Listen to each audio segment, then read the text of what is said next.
Aye.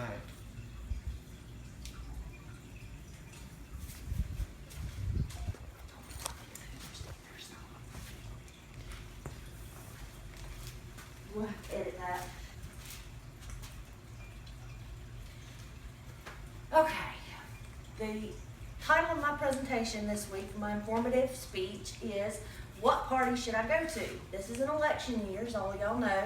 And a lot of people, young people especially, may not have an idea of which party they should vote for. If you've never really followed politics, you just graduated, you don't know what the parties believe, you don't know what the candidates stand for. I didn't anyway when I graduated. Your experience may be different than mine. We're going to take a brief look at where they came from, what the parties originated with, what they stand for today, a very brief look because there's a lot there to cover. So the origin of the parties, interestingly enough, both parties were founded from the same place. James Madison and Thomas Jefferson founded the Democratic Republican Party shortly after the American Revolution. This is where both the Democratic and Republican Party of today came from. Now, later on, they split. The Democratic Party, whose symbol is the donkey, was formed in 1848. That's when the Democratic National Committee decided to break off and do a separate party. Their beliefs, briefly, are more government regulation of both individuals and corporations. They believe in community and social responsibility. They usually believe in higher taxes. They think that the more you make, the more taxes you should pay. And they're generally not opposed to raising taxes. They also support amnesty.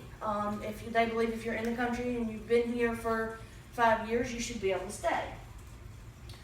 That's the Democrat beliefs. The Republicans, on the other hand, they are their symbol is an elephant, and they were formed in 1854 by a group of anti-slavery activists.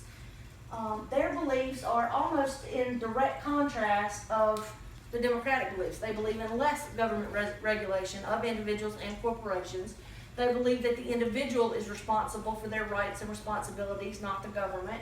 They favor a flat tax and generally are opposed to raising taxes. They don't want to raise them. It's a last resort. And they're against amnesty. They believe that illegals should be deported and that we should have better border security. Now, what are your personal beliefs on these issues? Not only these issues, but gun rights, abortion, gay marriage. These are all hot topic issues right now. You have to know what you believe and why you believe it before you can decide which party best represents your beliefs. So, if you don't know what you believe and why you believe it, you should take a few minutes and ask yourself those questions. You should really think about what you believe on each individual issue, but also why you believe it. Do you believe that because that's what your grandparents believe? Do you believe that because somebody told you believe that? Do you believe that because you've seen a news story and you think that's what you should believe? Do you have all the facts? Because sometimes news stories can be misleading. You have to really dig and do some research to find out what's going on. So it's important to know not only what you believe, but why you believe that. If you believe something because, that's what your mama believed, that's what your grandma believed, these parties don't necessarily stand for what they stood for 50 years ago. They've come a very long way from where they started. So it's important to know what you believe and why you believe it. Now, this website, www.isidewith.com, this was founded by two friends who are on opposite ends of the political spectrum. One friend is very liberal and believes in amnesty and is a Democrat and supports most everything they believe in. The other is a Republican and supports most everything the Republicans believe in. They don't support amnesty, they want better border security, et cetera, et cetera. And again, the purpose of this presentation is not to sway you towards one party or another. This is to help you figure out which one's going to best represent you. These two friends had long and heated debates about which one was right and which one was wrong. And debate is a good thing. People today are scared of debate. They don't want to disagree, or they think they're right, and if you don't agree with them, then you must be wrong. That's not what the country was founded on. Everybody's going to have different opinions. We are a very diverse country. It should be something we embrace and that we're proud of. but we can still communicate with each other and debate our ideas and our thoughts with respect. And that's why we have things like the NCA Credo, because people need to remember that we're all human beings. And though we may disagree ideologically, we don't necessarily have to disagree on everything else. So ask yourself what you believe, why you believe. When you go to this website, there's a quick little quiz. It's maybe 15 minutes.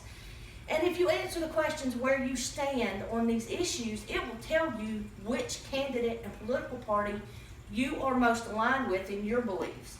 So figure out what you believe, figure out why you believe it, go take the quiz and see, because I'll tell you, I spent 15 years of my life voting one way because that's what we'd always done. That's what my family had always done. I didn't really know what the candidate stood for. I didn't know what it meant. I just did it because that's what we've always done. So don't waste your vote. Vote for what you believe in, no matter which side it is. Thomas Jefferson said it best when he said, "I never counted a difference of opinion in politics, religion, or philosophy as cause for losing a friend." So with that in mind, we're all friends, or should be, and we should all be able to debate which side we fall on without getting so angry over it. I hope that this has helped. If you didn't know where you fell in the political spectrum before, go take the quiz. It's great. It can probably help you figure some things out if you don't already know. If you do, you're ahead of the game. Good job. Great. I appreciate it. Thank you all for your time.